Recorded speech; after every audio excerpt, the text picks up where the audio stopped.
Madame, Monsieur, bonsoir, bienvenue à cette grande édition du journal télévisé sur Antenne A.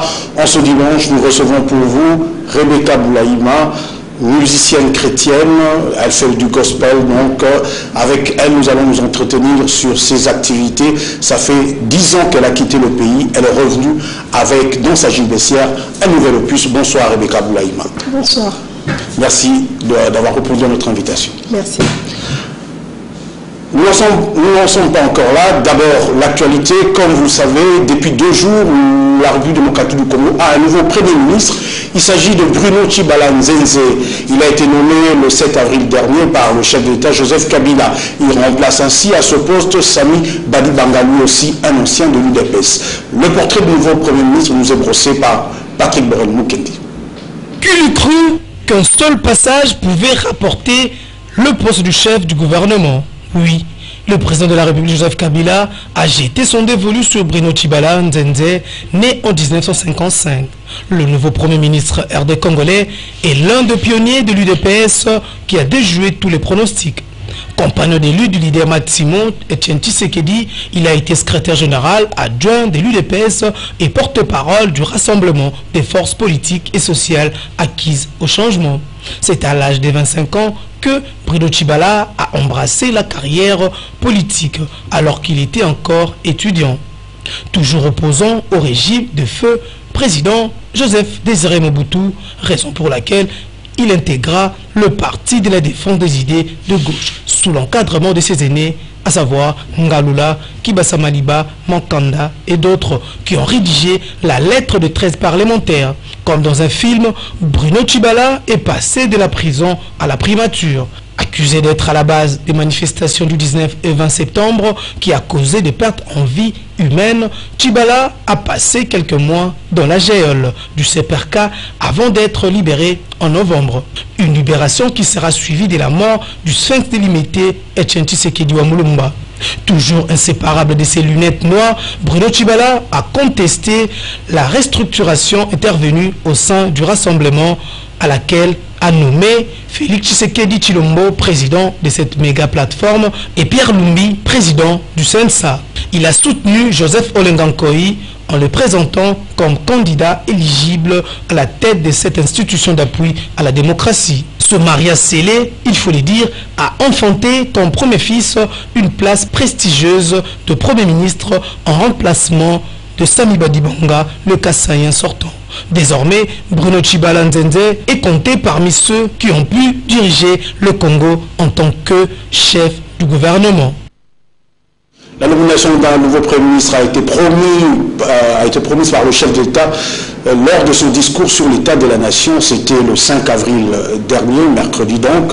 Et devant les députés et sénateurs réunis, le chef d'État avait promis de le faire en ayant 48 heures. Retour sur ce discours, sur les temps forts de ce message à la nation par le chef de l'État, Joseph Kabila. C'est un Joseph Kabila de grand jour et déterminé à faire avancer les choses qui s'est présenté ce mercredi 5 avril au Palais du Peuple, devant les députés nationaux et sénateurs réunis en congrès. Le président de la République a brossé un tableau peu réluisant de la situation sécuritaire, notamment dans le Kasaï, et de la situation socio-économique du pays. Il a du reste évoqué un certain nombre de mesures et dispositions prises par l'exécutif pour faire face à ce problème économique conjoncturel.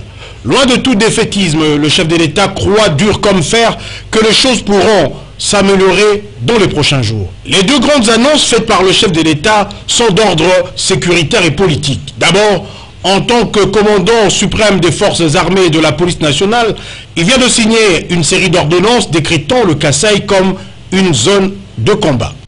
Face aux atrocités inacceptables commises sur des victimes innocentes, et en raison de la persistance de troubles à l'ordre public, mettant en péril la paix et la stabilité du pays, il ne nous reste plus qu'à déférer à notre obligation constitutionnelle, celle de rétablir l'autorité de l'État dans cette partie de la République par tous les moyens légaux possibles.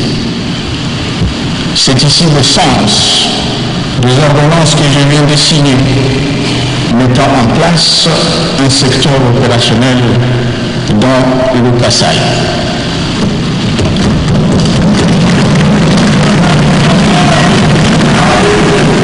même temps, des instructions ont été données de manière à intensifier sa présence dans les provinces touchées, à travers les ministres ayant en charge l'intérieur et les affaires coutumières, en vue de la poursuite du règlement politique et administratif de nombreux conflits coutumiers signalés ça et là, et ce avec l'aide de l'Association nationale des autorités traditionnelles du Congo. Il est clair que le responsable présumé de toutes les exactions et crimes graves sur les civils, dont à ce jour 7 militaires de forces armées déjà aux arrêts, répondant de leurs actes devant la justice. De la même façon, les crimes commis sur le milice par le milicien, sur les paisibles citoyens, les agents de l'ordre et ceux des Nations Unies ne resteront pas impunis. En entendant, je lance un appel au calme dans le Kasaï central et j'invite les quelques jeunes entraînés dans des aventures sans lendemain aux conséquences dévastatrices pour nos populations de provinces affectées à déposer les armes et à cesser leurs actions criminelles. Et puis cette annonce qui est apparue comme un coup près. Au cours de ces dernières 48 heures, j'ai été à l'écoute de la classe politique et sociale qui a répondu à mon invitation. J'ai noté une convergence de vues, notamment sur l'urgence qu'impose le règlement de 2 points relatifs à la mise en œuvre de l'accord, spécialement en ce qui concerne la question de la désignation d'un nouveau Premier ministre. À ce propos, un large consensus s'étant dégagé sur la procédure de désignation de celui-ci et sur les compétences de l'autorité de nomination. J'invite le rassemblement à surmonter ces querelles intestines et à harmoniser les vues.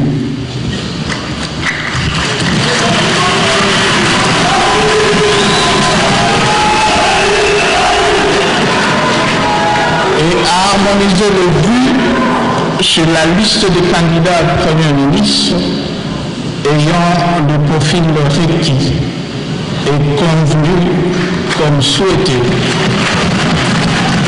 depuis plusieurs mois. Et ceci en vue d'accélérer le processus de formation du nouveau gouvernement d'union nationale. Comme relevé dans le message de novembre 2016, et tenant compte du fait que le pays ne doit plus être l'otage d'intérêts personnels et de lutte de positionnement des acteurs politiques, le Premier ministre sera impérativement nommé dans les 48 heures. La balle est désormais dans le camp du rassemblement de forces politiques et sociales acquises au changement qui devra faire montre de dépassement pour engager le pays sur la voie de la paix et de la concorde nationale. Sinon, le chef de l'État pourrait prendre ses responsabilités en tant que garant du bon fonctionnement des institutions. Quoi qu'il en soit, Joseph Kabila, qui a promis la tenue effective des élections dans le mois à venir, a pris rendez-vous avec la nation dans 48 heures. Justement, après ce discours sur l'état de la nation, quelques personnalités invitées et de députés ainsi que des sénateurs ont réagi, ont donné leurs avis au micro de Blaise Lunda. Le message à la nation du président constitutionnellement n'appelle pas de débat, ni des commentaires. Le président de la République, nous avons noté qu'il a laissé le poste de Premier ministre au rassemblement conformément à l'accord du 31 décembre dernier. Ce qui me réjouit personnellement, puisque là, le président a dit qu'il va commencer par où les évêques se sont arrêtés. Il a noté que les évêques ont fait 90% du travail. Il va faire les 10%. Et pour faire les 10%, il a consulté la classe politique, comme nous l'avions souhaité nous tous. À la demande d'abord, pour la première fois, c'était le rassemblement qui avait demandé de rencontrer le président de la République. Nous avons apprécié que le président ait répondu à cette demande et en associant toute la classe politique, toutes tendances confondues. Puisqu'il faut aller à l'écoute du peuple, à l'écoute des leaders au point de décision rationnelle. Et dans 48 heures, le président a annoncé qu'il y aura un Premier ministre, un nouveau Premier ministre, il l'a dit. Et il donne au rassemblement ce délai pour surmonter ces querelles internes. Et la balle est dans le cadre du rassemblement. Et moi, j'ai beaucoup apprécié que le président n'ait pas tranché aujourd'hui en faveur de l'un ou l'autre rassemblement. Il n'a pas voulu se mêler dans les querelles internes du rassemblement.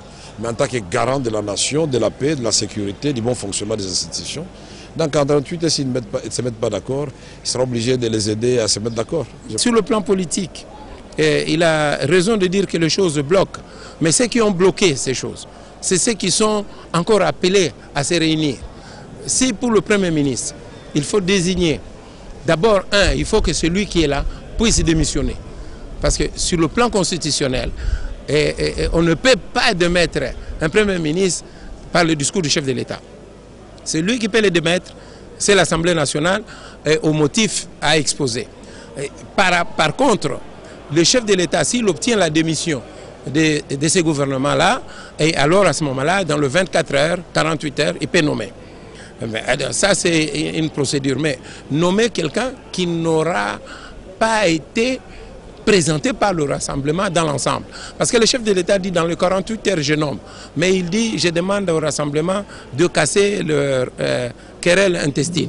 Alors, combien de temps les rassemblements peuvent casser ces querelles intestines? Et les querelles intestines, il y a des tirets de ficelle. Donc, pour moi, ces querelles-là ne vont pas s'arrêter. Alors, si les querelles ne s'arrêtent pas, il n'y aura donc pas quelqu'un de compétent en dehors de celui qui est président ou les autres qui se déclarent président pour présenter la liste. Alors, si on ne présente pas la liste, il fait quoi le président? C'est-à-dire, lui, il arrive au niveau où les évêques étaient arrivés. Alors, quant au comité de suivi, il y a là aussi une difficulté. Il dit, on va passer par une loi. On passe par une loi et ça peut être adopté en procédure d'urgence et puis on a la loi. Une fois qu'on a la loi, il faut retrouver encore la même classe politique, la même qui était à la Cinco, la même qui ne s'est pas entendue. C'est la même qui va être retrouvée.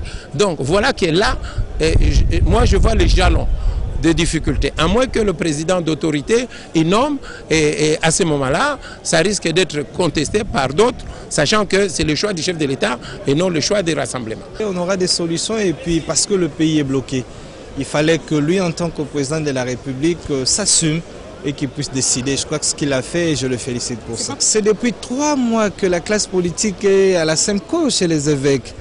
Et vous avez vu les tableaux sombres que le président de la République a tracés devant le peuple congolais. Doit-on continuer à laisser le peuple congolais dans sa souffrance? Ça doit nous interpeller. Et le chef de l'État, comme le premier citoyen des élus des Congolais, a dit non, trop c'est trop. Moi je crois que nos amis du rassemblement, si par ma petite voix, peuvent revenir à la raison et trouver une solution, parce qu'à la SEMCO, le président l'a dit, l'accord doit être appliqué. Tout ce qui a été convenu doit être respecté. Le Premier ministre doit être issu du rassemblement. Et ce que nous attendons, le président attend que le rassemblement amène la proposition de 3 noms et il y aura un Premier ministre qui sera nommé. Voilà. En 48 heures, nous aurons un nouveau Premier ministre qui sera chargé d'amener le pays à l'émergence et refuser de rester un pays sous la coupe des impérialistes. Alors la population, elle, comment a-t-elle réagi à ce discours? Je vous propose de suivre quelques propos recueillis par Paulin Kalanda et Hugo Msangilai. Le discours du chef de l'État Joseph Kabila, mercredi 5 avril 2017, est accueilli différemment par les Kinois. Une satisfaction pour les uns. Le chef de l'État a été complet, sympa, rassembleur, réaliste et consensuel dans tout ce qu'il a dit. 2. Le chef de l'État a surpris agréablement et la communauté nationale et la communauté internationale par son bon sens. par son ouverture en disant dans 48 heures, dès qu'on me présente la liste, je nomme le Premier ministre. Je tiens tout simplement à ce qu'il a promis. Après 48 heures, le Premier ministre va sortir. Les autres estiment que le chef de l'État était imprécis sur certains points. Ce qui étonne un peu, c'est qu'il y a certaines personnes de rassemblement qui ont même dit qu'ils avaient déjà remis la liste au président de la République. Bon, on ne sait pas qu'est-ce qui se passe en réalité.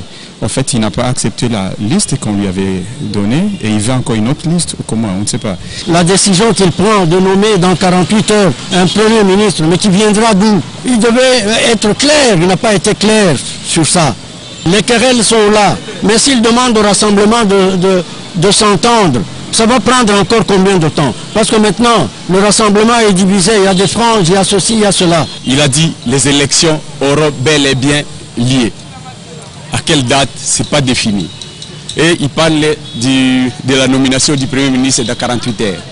Et il renvoie les rassemblements à terminer leurs problèmes internes. Or, quand vous renvoyez les gens à terminer les problèmes internes, et vous leur donnez encore un délai. Or, ce délai-là, normalement, ça devait dépendre du rassemblement.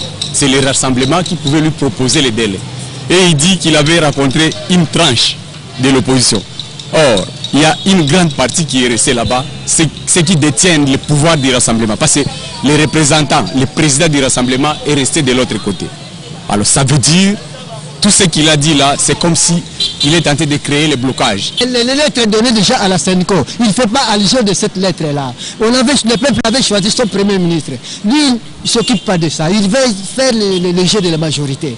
C'est pas ça la vie du peuple. Il y aura l'élection. L'élection, quand? Du reste, attendons voir. Être en bonne santé, c'est-à-dire être dans un bien-être physique, mental et moral. Justement, dépression, parlons-en, c'est le thème retenu lors de la célébration de la Journée mondiale de la santé le 7 avril dernier. Patricia Bassois nous en dit plus. Consacrée à la santé, cette journée est célébrée le 7 avril pour marquer l'anniversaire de la création de l'Organisation mondiale de la santé, OMS. C'est également une occasion de mobiliser l'action autour d'un thème de santé publique qui concerne le monde entier, d'où le thème de cette année qui est la dépression. Elle fait partie de 8 campagnes officielles de l'OMS en faveur de la santé publique mondiale avec la Journée mondiale de la lutte contre la tuberculose célébrée le 24 mars, la Semaine mondiale de la vaccination célébrée la dernière semaine d'avril, la Journée mondiale du paludisme le 25 avril, la Journée mondiale sans tabac le 31 mai, la Journée mondiale des donneurs de sang célébrée le 14 juin, la Journée mondiale de l'hépatite le 28 juillet, la Journée mondiale du bon usage des antibiotiques en novembre et enfin la Journée mondiale du sida célébrée le 1er décembre.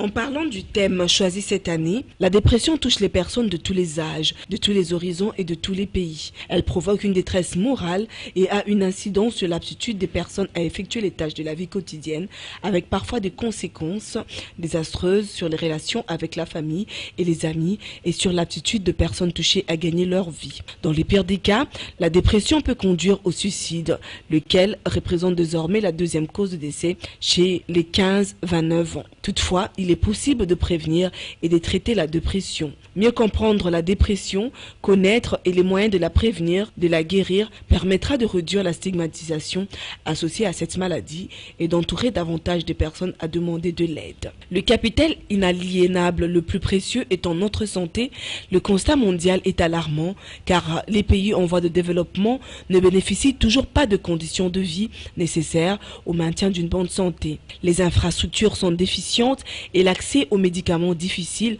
sans parler des trafics des médicaments frélatés. Dans les pays dits développés, l'égalité devant la santé n'ont plus de mise. Si une majorité des citoyens de ce pays bénéficient d'infrastructures de santé performantes et accessibles, d'autres sont obligés de renoncer à certains soins, faute de pouvoir payer la mutuelle qui prendra en charge leurs dépenses. Bien, nous avons parlé de dépression, mais sachez que la musique adoucit les mœurs, comme on dit. Et sur ce plateau, il y a une artiste musicienne avec nous, Rebecca Boulaïne, encore une fois. Bonsoir. Bonsoir. Alors, vous êtes artiste musicienne, mais vous faites une musique spécifique, c'est-à-dire le gospel. Oui. Vous chantez Dieu. Oui. Et ça fait 10 ans que vous êtes parti. Entre-temps, qu'est-ce que vous faisiez? Vous étiez parti où?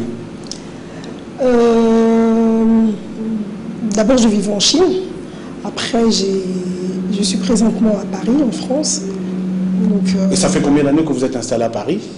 Ça fait 3 ans. 3 ans. Ouais. Vous avez continué avec la musique ou vous avez peut-être, vous êtes occupé de votre ménage? Parce que vraiment, vous avez pris beaucoup de poids. Combien d'enfants déjà? 2 enfants. 2 enfants. Oui. Alors, entre-temps, vous faisiez quoi? 10 ans, c'est beaucoup. Oui, je continuais à servir le Seigneur. Parce que c'est comme pour moi un devoir. Et je m'occupais aussi de mon foyer aussi. Donc voilà. C'est assez compliqué, hein, comment vous conciliez le foyer et votre métier d'artiste. C'est question d'organisation. Quand on s'organise bien, ça marche très bien.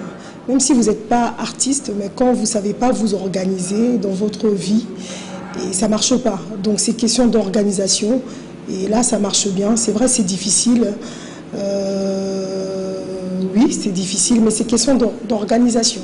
Alors, disons, c'est beaucoup. Nous allons proposer un extrait de votre premier album, un clip que vous avez tourné ici à Kinshasa. Ça s'appelle Pyramide, pour rafraîchir un peu la mémoire de nos téléspectateurs.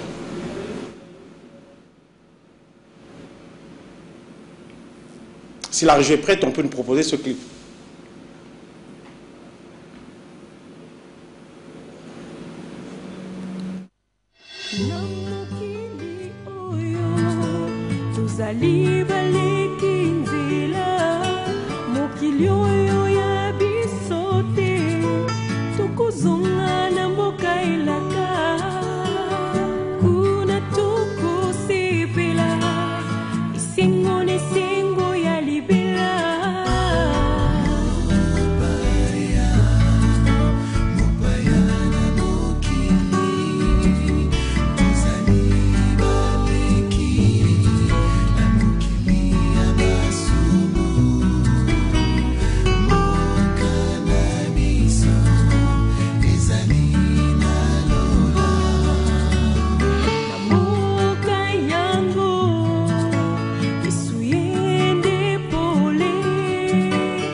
Voilà, on nous a plutôt balancé un autre clip, c'est Mopaya. Le premier album, c'était Mopaya, voilà. Namokili. Voilà. Et là, vous revenez, dans votre gibecière, il y a un nouvel opus. Oui, il y a un nouvel opus intitulé Vision Céleste, qui va bientôt sortir. Disons au mois de juillet ou août, on va préciser la date de sortie officielle. Donc c'est une nouvelle album. Alors, cet album, c'est produit par qui? Alors, cet album, en fait, c'est nous-mêmes qui le produisons. Jusque-là, on n'a pas un producteur, mais sûrement, on aura des distributeurs de tous les côtés. Dans tous les pays, on aura sûrement des distributeurs. Voilà. Donc, le nouvel opus, c'est Vision Céleste, oui. Mais le premier album, c'était Mopaya Namokili. Oui. Est-ce qu'il n'y a pas une contradiction? Premier album, vous faites voir les gens d'abord l'éternité, c'est-à-dire ne pas trop s'occuper des choses de la terre, mais maintenant vous parlez de Vision Céleste. Le message, c'est quoi dans Vision Céleste? Alors, le message dans Vision Céleste, d'abord Vision Céleste. Si je parle de vision, c'est quelque chose comme vision, c'est comme une vision, pardon, excusez-moi, comme une mission. Comme une mission. Oui. Et qu'est-ce que je vais parler par là? Je vais simplement encourager les gens, parce que étant sur terre, chacun a sa mission que Dieu lui a donnée d'accomplir. Alors, je parle de la spiritualité, pas du paganisme. Je suis plus dans la spiritualité. Et la mission que Dieu a mis dans chacun de nous, c'est différent. Chacun a sa mission et sa vision. Donc je vais simplement dire d'encourager les gens de ne pas regarder à côté. Parce qu'à chaque fois, quand Dieu appelle quelqu'un ou quand Dieu met quelque chose en quelqu'un, il y a toujours des jambresses, c'est-à-dire de combat, de découragement. Oui. Et je vais simplement dire à quelqu'un que si tu as compris ta mission, si tu as compris ta vision, reste là et Dieu va faire de grandes choses. Voilà. Voilà, nous allons alors suivre ce nouveau clip, Vision Céleste.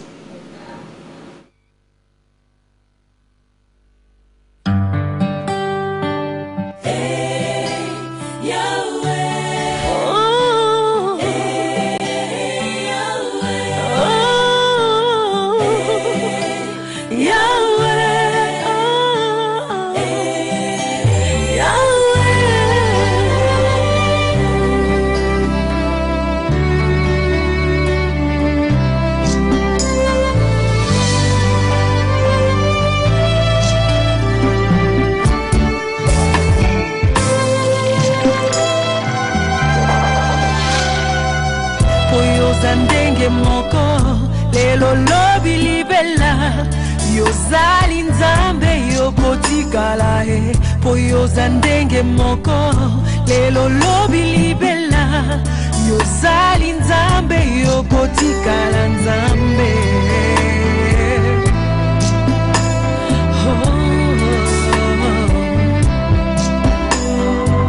poyoza ndenge moko lelo lobi libela yozali nzambe yokotikala nzambe poyoza ndenge moko uzali nzambe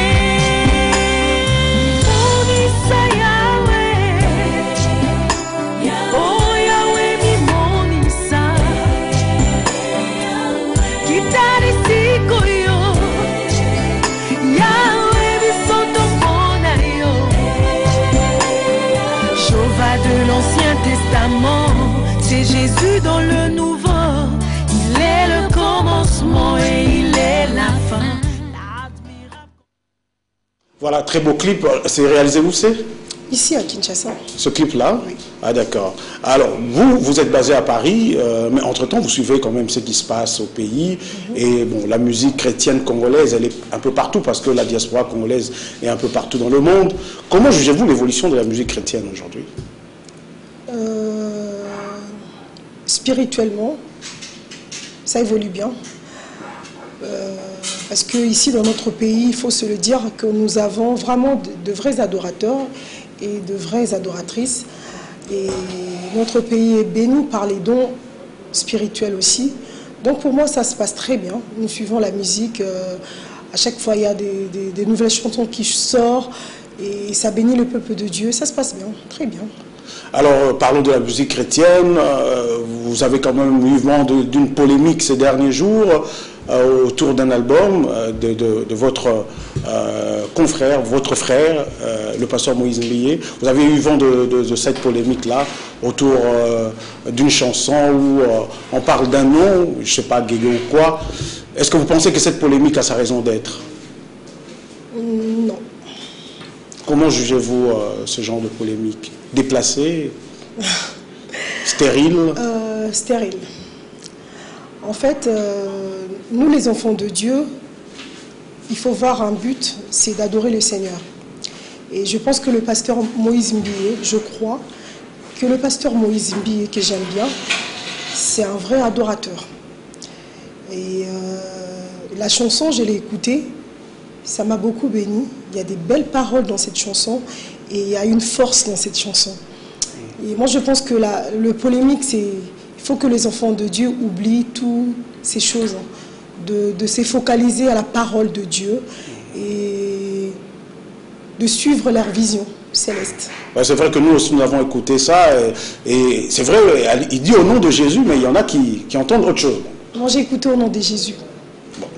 À chacun alors ses oreilles et son écoute. Bien, je reviens à vous tout à l'heure, mais puisque vous êtes artiste musicienne, ça fera exactement une année, le 24 avril prochain, que disparaissait Papa Wemba, le chef du clan Viva la Musica. Il disparaissait sur la scène de Fumua, du festival Fumua à Abidjan. Et à Kinshasa, il y a eu des promesses concernant l'érection d'un mausolée pour Papa Wemba, mais jusque-là des promesses non tenues, alors que la Côte d'Ivoire va bientôt honorer cette star et le 24 avril prochain, donc l'endroit où il est décédé sera rebaptisé en son nom. José Moussangana et Henri Noël Moutavokia nous en parlent.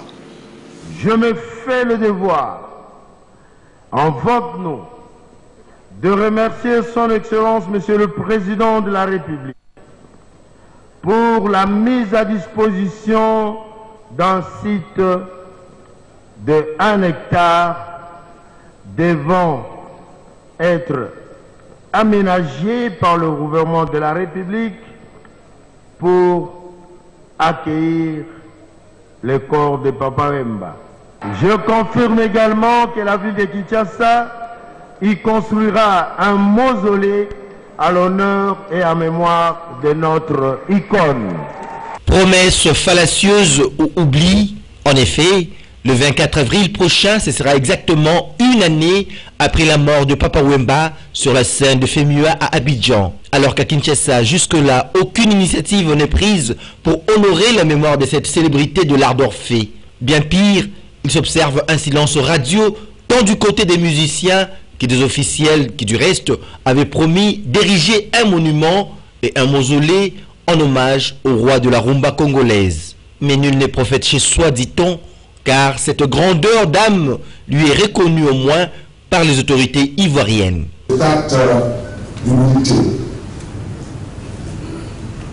et de reconnaissance, cet acte vient mettre fin à toute explication, les rumeurs et les calomnies qui ont suivi le décès de cet Africain, de ce panafricain, ce grand homme de culture que fut Papa Wemba.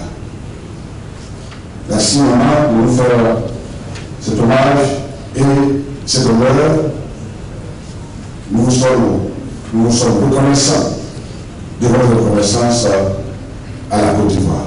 Espérons que cette fois-ci, les promesses faites lors des obsèques de ce grand baobab de la musique congolaise seront tenues, car dit-on, le respect de la parole honore l'homme. Rebecca Boulaïma, vous êtes artiste, Papa Wemba en était un. Quelle est votre réaction en voyant ces images et en voyant quand même que la Côte d'Ivoire va l'honorer? Comme dit la Bible, deux fois nul ne prophète chez soi, mais j'espère que notre pays va honorer aussi sa mémoire. Sa mémoire, c'est grand artiste Papa Wemba. Je pense que notre pays va l'honorer aussi, je le crois, parce que c'est quand même, ça serait quand même très gentil de leur part. Voilà. Bien, dernière question, vos projets d'avenir, l'album sort quand? Ça viendra à Kinshasa, à quelle date? Donc, on va passer encore à la télé pour donner la date exacte de la sortie de l'album, mais ça sera cette année. Au mois de juillet, vous avez dit? Entre juillet et août, on va choisir la date par rapport aux salles aussi. Et voilà, l'album va sortir cette année. Bientôt, on va commencer la promotion de la chanson Eyawe. Donc voilà, c'est ça. Merci Rebecca Boulaïma, je rappelle que vous êtes artiste musicienne, vous chantez le gospel, donc une musique spécialement dédiée à Dieu, à l'adoration et à la louange. Merci d'avoir répondu à notre invitation. Merci également à vous, chers téléspectateurs, de nous avoir suivis ce soir. Prochain rendez-vous avec les informations, c'est ce lundi à 10 h, mais vous aurez la rediffusion de ce journal à minuit 30 et à 7 h 30. Entre-temps, portez-vous bien, excellent studio de programme sur Antenne et bonne semaine à toutes et à tous. Bonsoir.